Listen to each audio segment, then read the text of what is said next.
Hello friends, welcome to my channel.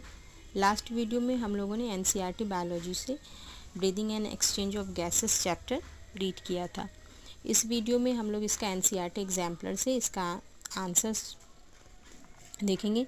तो first question है, respiration in insect is called direct because इसका क्या होगा? रेस्पिरेशन इन इंसेक्ट ये डायरेक्ट क्यों कहलाता है? तो इसका क्या होगा?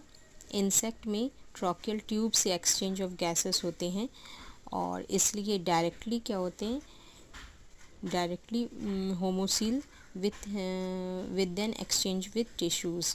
तो इसमें ट्रॉकियल ट्यूब से होते हैं, इसलिए डायरेक्टली उसके हीमोसील से एंड टिश्यू से एक्सचेंज ऑफ गैसेस होते हैं। दूसरा है, regarding the function of our respiratory system mark the wrong entry.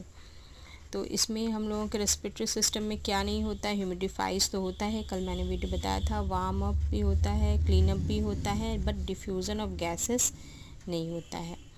Regarding the function of our respiratory तो रॉन्ग ये है, डिफ्यूज़न ऑफ गैसेस वहाँ नहीं होता है। नेक्स्ट है, अगर कोई पर्सन का चेस्ट कैविटी पंक्चर्स हो जाता है तो without any damage to the lungs its effect could be. इसका इफ़ेक्ट्स क्या हो सकता है? तो इसका इफ़ेक्ट्स हो सकता है क्या?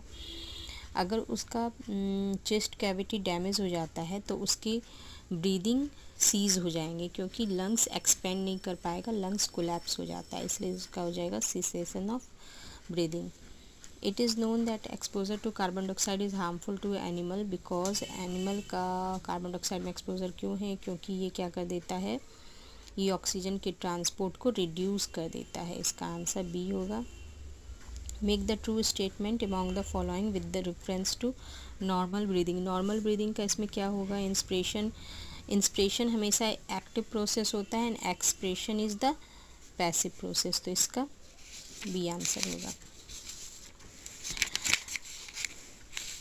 नेक्स्ट है, a person breathes in some volume of air by forced inspiration after having a forced expiration. The quantity of air taken is, तो इसको क्या कहते हैं? फोर्स्ड एक्सप्रेशन, फोर्स्ड इंस्पिरेशन के बाद जो क्वांटिटी ऑफ एयर रहता है उसको हम लोग वाइटल कैपेसिटी कहते हैं। इसमें बोल रहा है क्या इनकरेक्ट है? तो ऑक्सीजन बाइंडिंग टू हीमोग्लोबिन के स्टेटमेंट के कॉन्टेक्स्ट में ये क्या गलत है? तो ऑक्सीजन बाइंडिंग तब होता है जब पीएच का कंसंट्रेशन हाई होना चाहिए। यस, ये तो सही है। ऑक्सीजन का कंसंट्रेशन हाई होना चाहिए, ये भी सही है। नहीं, ऑक्सीजन का